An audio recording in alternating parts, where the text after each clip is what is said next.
Ah, Dorcas est venu quand même. Hein?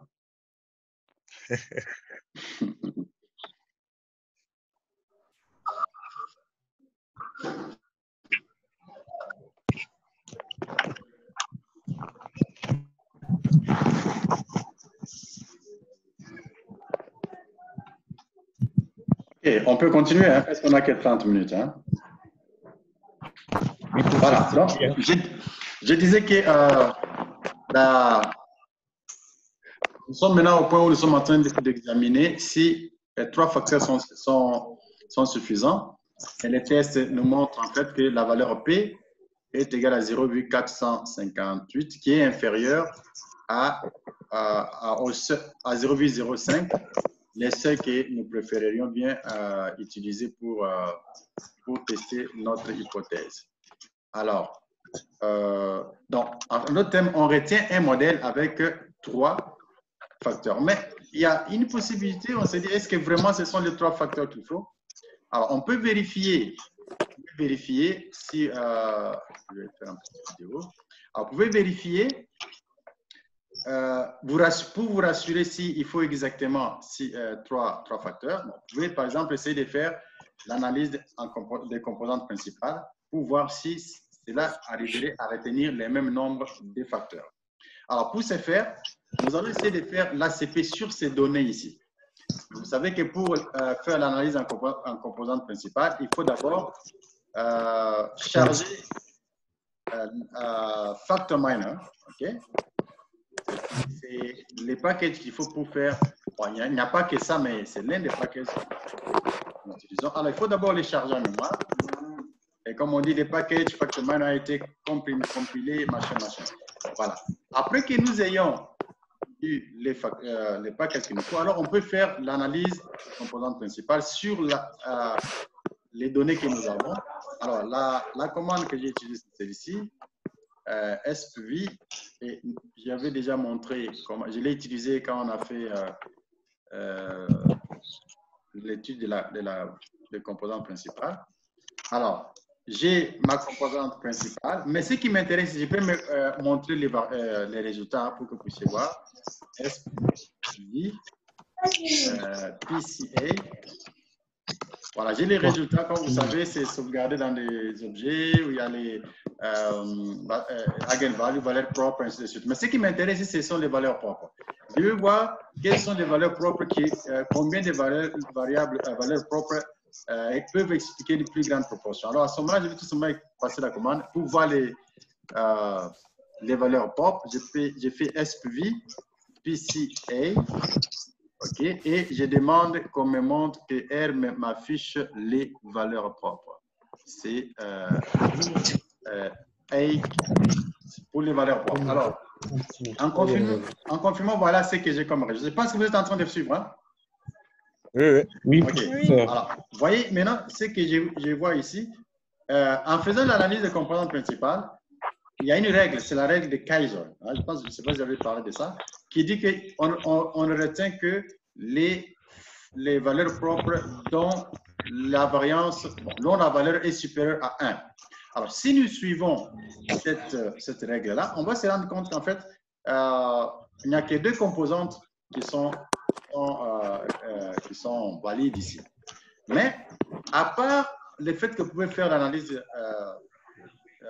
des composantes principales pour déterminer les nombres de facteurs, vous pouvez aussi utiliser votre jugement, votre propre jugement. Mais comment est-ce qu'on va utiliser les jugements? On vient de faire les tests avec les tests, on trouve que 2 facteurs ne sont pas suffisants. Donc, même si l'analyse des composantes principales nous dit 2 composantes principales, mais au niveau de l'analyse factorielle, on va retenir 3. Est-ce que c'est clair? Voilà, donc il faut vraiment, ça demande de réfléchir dans tout ce qu'on est en train de faire. OK, alors, nous retenons ainsi 3 facteurs. Est-ce que j'ai fait pour 3 facteurs? Hein? Oui, 3 facteurs, oui, 3 facteurs latents hein, pour ces données ici. Alors, la chose suivante, c'est maintenant comment utiliser les résultats que nous avons. Ce qu'on peut faire, c'est maintenant, on a besoin des scores factoriels.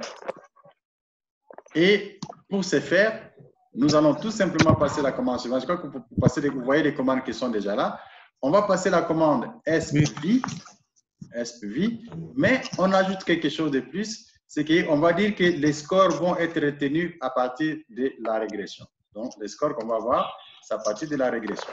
Donc, j'ai fait SPV fact 3, mais regardez la différence, bien que j'ai les mêmes arguments que j'avais bien avant, mais j'ajoute scores equals regression. Donc, je vais demander que les scores me soient donnés à partir de la régression.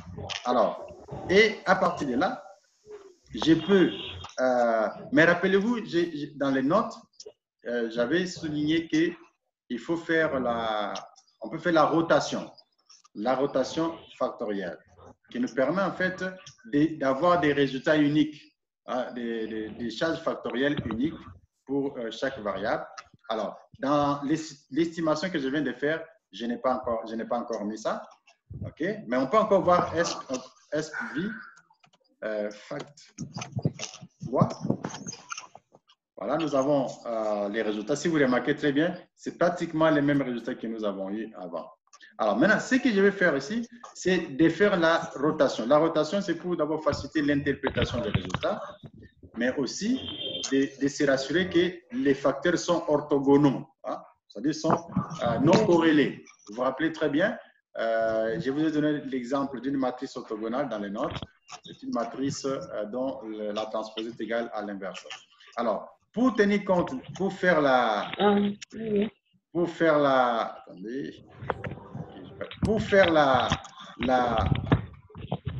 rotation, on va utiliser l'argument rotation. Ok, on va utiliser l'argument rotation dans la commande. Donc, on va utiliser rotation égale varimax. Rotation varimax, c'est une rotation qui permet aux facteurs d'être non corrélés. Il y a bien sûr d'autres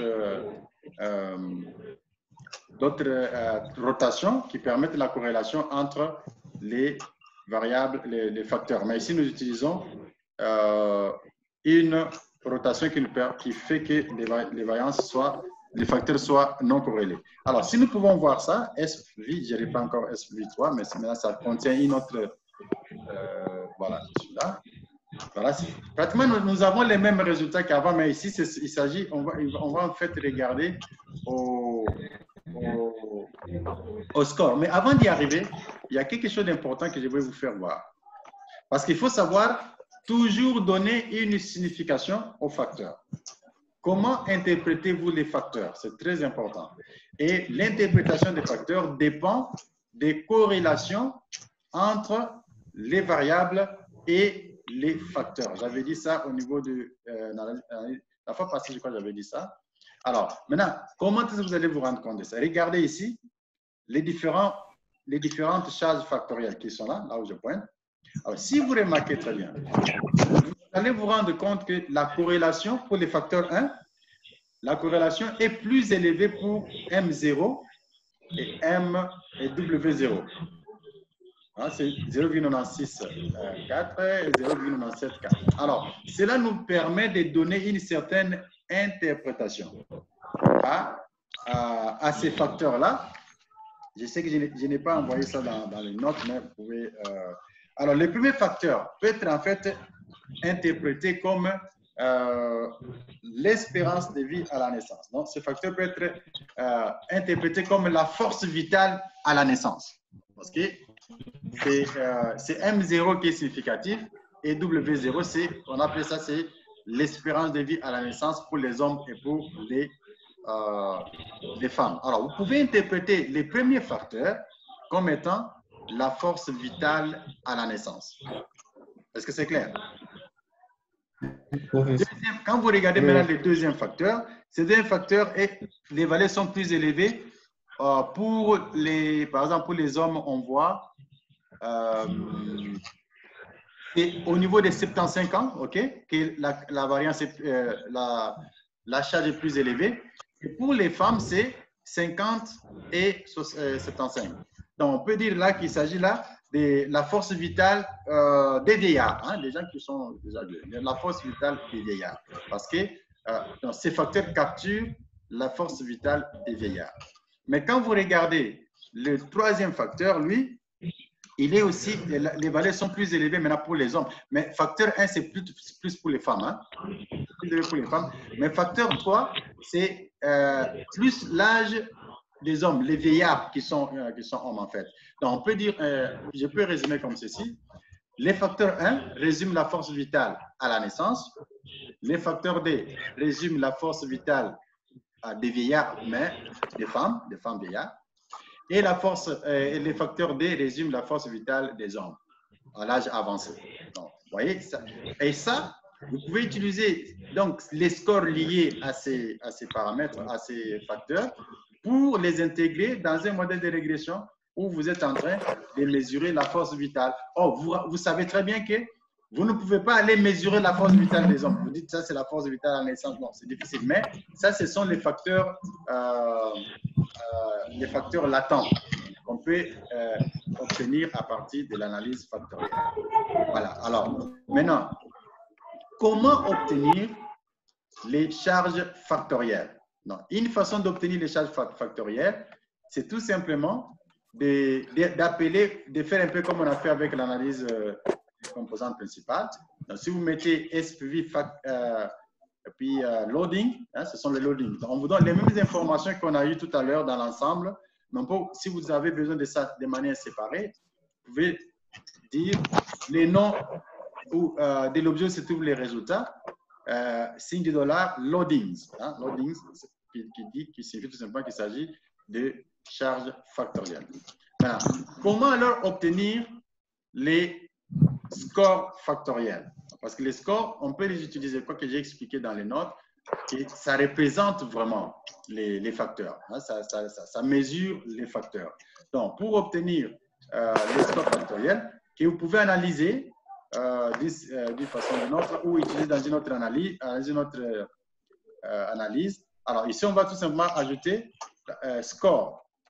Donc, vous avez SPV, fact 3, $sign, score. Alors, vous avez les différents scores sur les variables.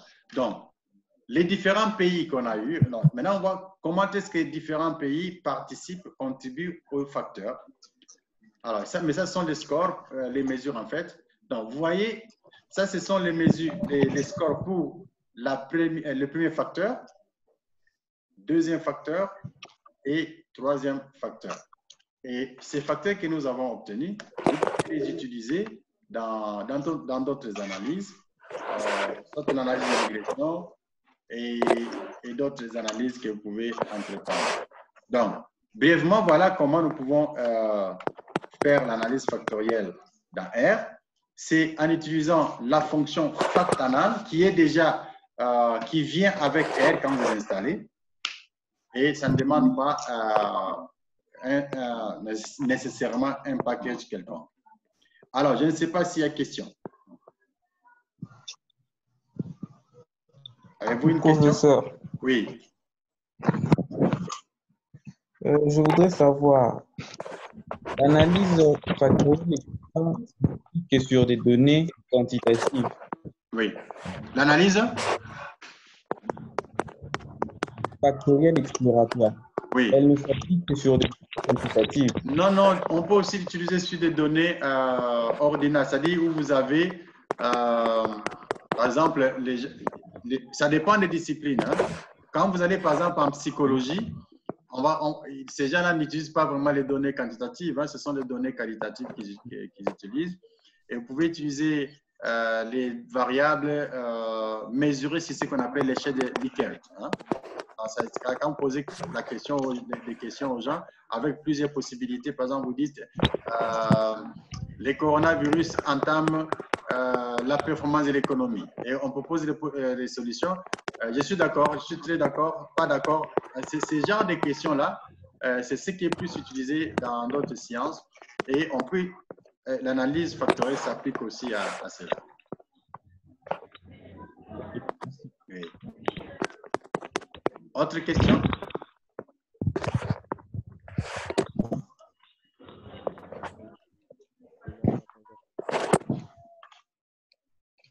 que j'ai pu... Y a-t-il d'autres questions?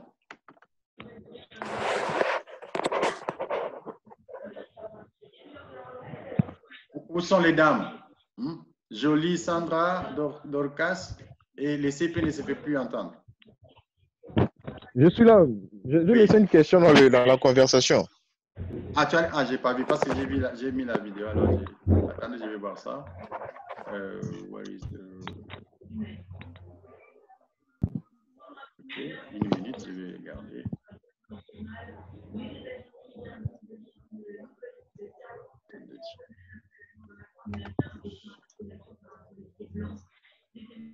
Masque la vidéo.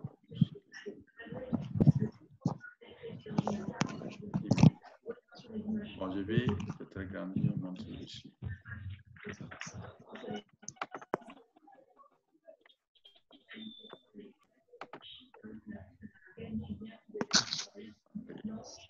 Bon, là, les conversations ne se voient pas parce que l'écran que j'ai ici, ça enlève un peu les conversations. Je vais chercher ça. À noter. Est-ce que c'est pas ici? Non, c'est pas ici.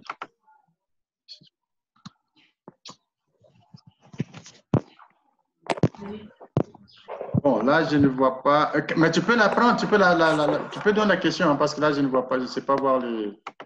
Je ne sais pas accéder au texte, quoi. Je ne sais pas accéder au texte dans ce mode ici.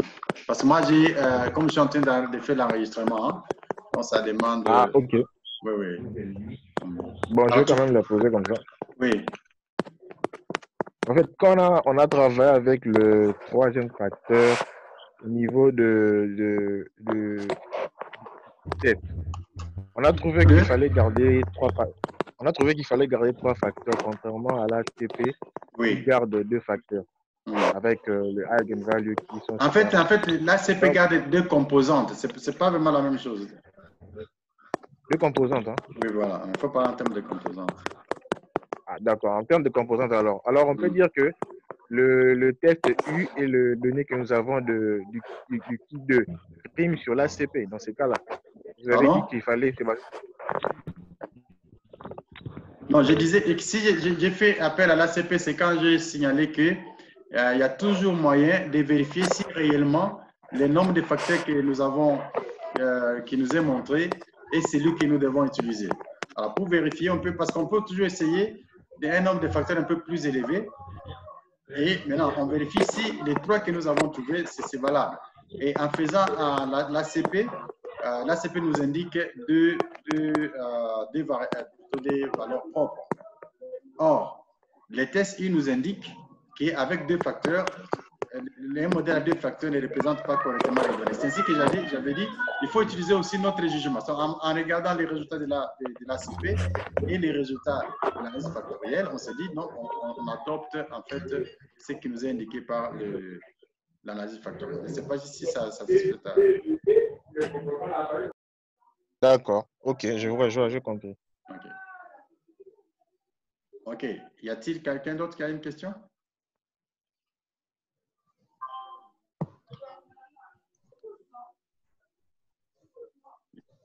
Est-ce que vous pouvez vous-même me refaire ça à la maison ou en groupe? Je pense que ce n'est pas très compliqué. Hein?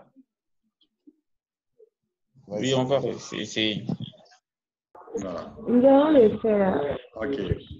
Faites-les, essayez de comprendre. Je vais vous envoyer je vais voir sous quel format va sortir l'enregistrement. C'est une vidéo, c'est mieux. Je vous envoie ça par WhatsApp, mais destiné seulement à vous, comme j'avais dit. Alors, dans ces cas-là, CP, envoyez-moi les emails de tout le monde pour que je puisse vous envoyer les liens de la vidéo dès qu'elle sera disponible. Bon, même si ce n'est pas la vidéo, mais je crois que ça va être une vidéo. Parce que je n'ai pas encore enregistré une fois, mais je crois que ça va être une vidéo.